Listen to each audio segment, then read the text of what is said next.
Symboliquement inauguré le projet en plantant le premier arbre, marquant ainsi le début d'une vaste campagne de reboisement. Moustapha Gueye, directeur général de l'ISRA, est ici au micro de Moussa Diagne et d'Abdomoy. Le projet est un projet très important. C'est un projet de reboisement, mais pas pour reboiser, mais pour faire une muraille verte pour la région de Saint-Louis.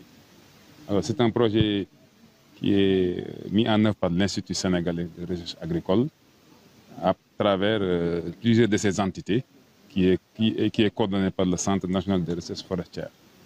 C'est un projet qui est financé par une très grande ONG britannique qui s'appelle TRIED et qui est implanté dans 6 pays en Afrique, dont en Afrique de l'Ouest et en Afrique de l'Est.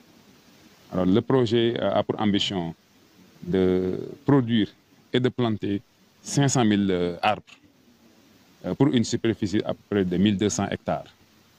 Alors, ces 1200 hectares vont être répartis essentiellement dans l'arrondissement de Rao, plus particulièrement dans 3 communes.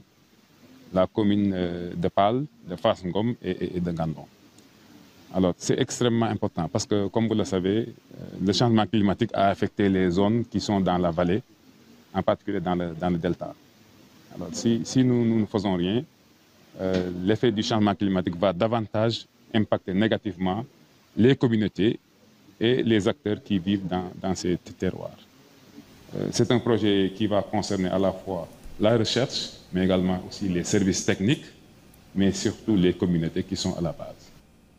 Faire de la culture du fognon un élément incontournable des politiques publiques, c'est ce que prône le président de l'Association nationale pour la promotion du fognon. Selon Sanoussi Diakité, la filière fognon peut générer des revenus très importants pour les producteurs locaux. Le voici au micro de Moussa Omar Gueye.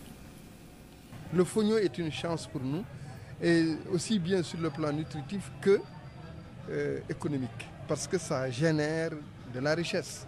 Énormément, parce qu'à travers le monde, les gens s'y intéressent.